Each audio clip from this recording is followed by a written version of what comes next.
हाजिर जवाबी, तुरंत उत्तर देना, मशहूर, प्रसिद्ध, टिक न पाना, हार जाना, भोला, मासूम, सीधा साधा, होशियारी, चालाकी, बुद्धिमान, 100, 100 जिसको आप बोलते हो हिंदी में इंग्लिश में, जौ, गेहूं की तरह दाना, और हल, किसी समस्या को सुलझाना, यकीन, भरोसा, सौंपना, किसी चीज़ को दे देना, विजयी भाव, जीत की भावना, प्रस्ताव, अपनी बात को सामने रखना।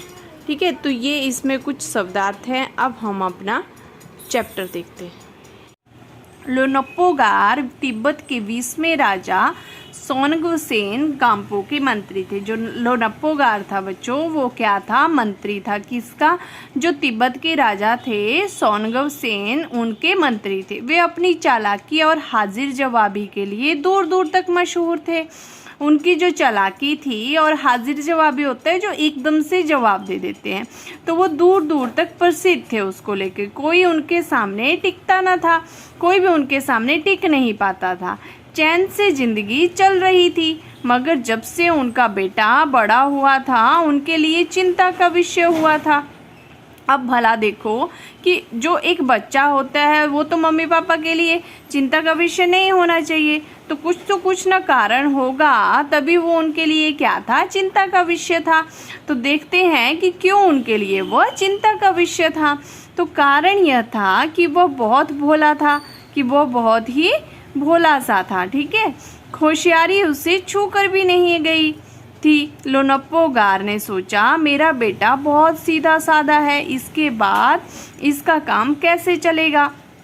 जो लोनप्पोगार थे बेटा, उन्होंने सोचा कि उनका बेटा तो बिल्कुल ही सीधा है, बिल्कुल ही भोला है, तो अगर उनको कुछ हो गया तो उनके बिना उस बेटे का काम कैसे चलेगा? या फिर वो कहीं दूर चला गया तो उनका बेटा तो कोई भी उसको होशियारी आती नहीं थी, तो वो अपना काम कैसे चलाएगा? एक दिन लोनप्पोगार ने अपने बेटे को 100 भेंटें देते हुए कहा, तुम इन्हें लेकर शहर जाओ।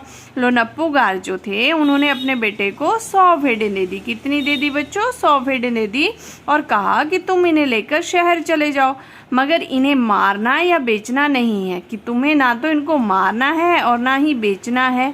इन्हें वापस लाना 100 जौ की बोरों के साथ, इनको वापस लेके आना, लेकिन 100 जौ के बोरे भी साथ में लाने हैं, उन्होंने कह दिया, वरना मैं तुम्हें घर में नहीं घुसने दूंगा, वरना मैं तुम्हें घर में आने नहीं दूंगा। इसके बाद उन्होंने बेटे को शहर की तरफ रवाना कर दिया।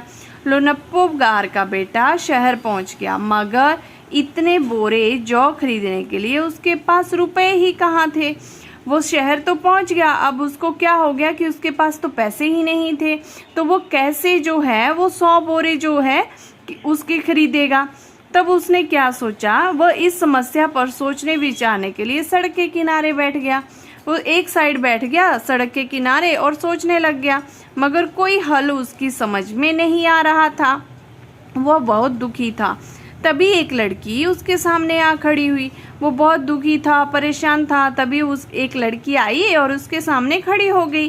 कहा, बात है, तुम इतने दुखी क्यों हो? कि क्या बात है, तुम इतने दुखी क्यों हो? लोनप्पोगार के बेटे ने अपना हाल कहकर सुनाया।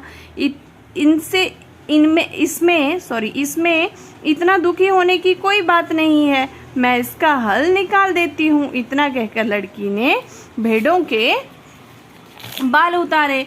उसने बोला कि इसमें परेशान होने वाली तो कोई बात ही नहीं है।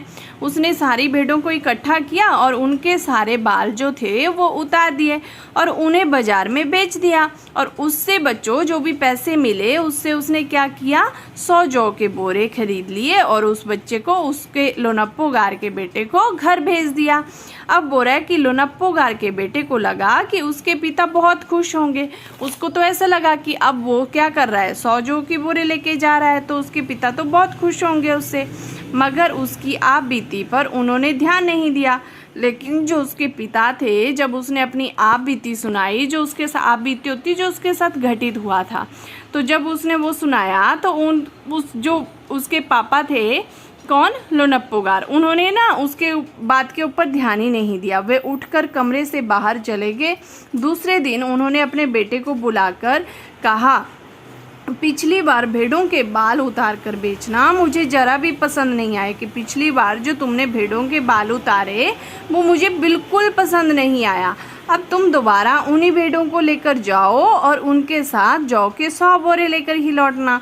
अब तुम दोबारा जाओ और उन्हीं भेड़ों को लेकर जाओ और साथ में क्या करना है, 100 जौ के बोरे भी लेकर आने हैं। एक बार फिर निराश लोनप्पो गार का बेटा शहर में उसी जगह जा बैठा।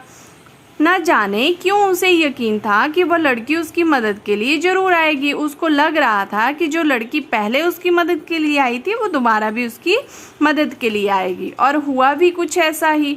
वह लड़की आई, उसने अपनी मुश्किल कहकर सुनाई।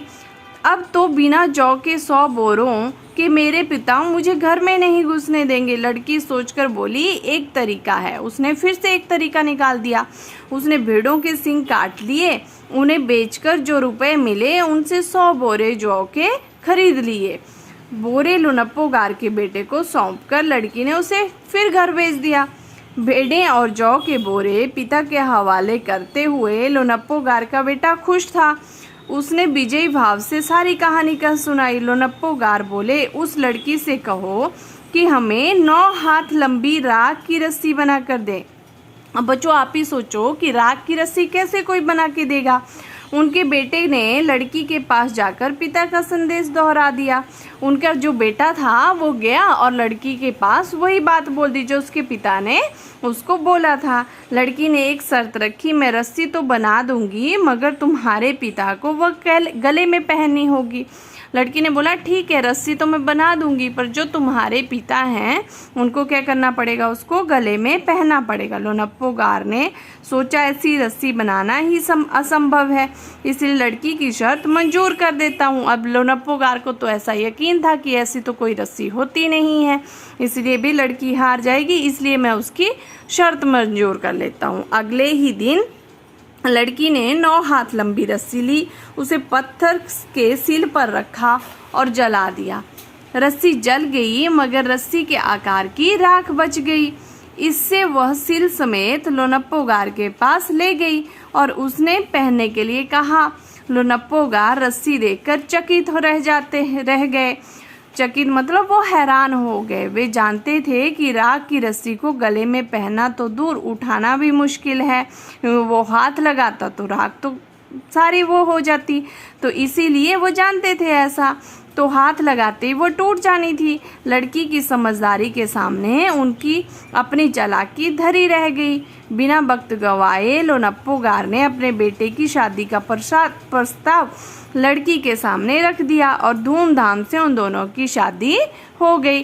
तो जो लोनप्पो गार थे उन्होंने कहा कि मेरे बेटे से शादी कर लो, और जो प्रस्ताव रख दिया लड़की के सामने, और फिर वो मान गई और दोनों की क्या हो गई, अच्छे से शादी हो गई। अब इसके कुछ क्वेश्चन आंसर है जो ये इस चैप्टर के कुछ क्वेश्चन है। जैसे भोला भाला तिब्बत के मंत्री अपने बेटे के भोलेपन से चिंतित रहते थे, तो उसमें पूछा है कि तुम्हारे विचार से वे किन किन बातों के बारे में सोचकर परेशान होते थे। तो इसमें आप लिख सकते हो कि हमारे विचार से वे सोचते होंगे कि उनका बेटा आगे चलकर अपना जीवन यापन कैसे करेगा। अब इसी में नेक्स्ट क्वेश्चन है कि तुम तिब्बत के मंत्री की जगह होते तो क्या उपाय करते। तो अगर मैं तिब्बत की मंत्री की जगह होती तो हम अपने बेटे को क्या करते, प्यार से समझाती। अब नेक्स्ट है आपका शहर की तरफ, ठीक है। तो उसमें प्रश्न नंबर 1 है वो बोल रहा है कि मंत्री ने अपने बेटे को शहर की तरफ रवाना किया। तो क्यों किया भाई, बता रहे हैं उसमें फर्स्ट में कि मंत्री ने अपने बेटे को शहर क्यों भेजा।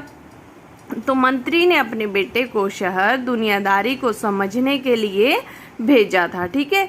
अब नेक्स्ट है इसमें कि उसने अपने बेटे को भेड़ों के साथ शहर में ही क्यों भेजा। तो उसने अपने बेटे को भेड़ों के साथ शहर इसलिए भेजा क्योंकि वह उसे चतुर और समझदार बनाना चाहता था। अब इसी में क्वेश्चन नंबर 3 है आपका, जिसमें व्यक्तिवाचक संज्ञा और जातिवाचक संज्ञा पूछी गई है। तो व्यक्तिवाचक संज्ञा में आपका आ जाएगा ले, शेरवानी, तांबा। और जातिवाचक संज्ञा में आपका आ जाएगा धातु, भोजन, शहर, वेशभूषा। और उसी का नेक्स्ट पार्ट है धातु का क्या हो जाएगा, सोना। भोजन का क्या हो जाएगा, रोटी, दाल, चावल। और शहर का क्या हो जाएगा, जैसे दिल्ली, मुंबई, कलकत्ता। वेशभूषा का हो जाएगा आपका धोती, साड़ी, कमीज।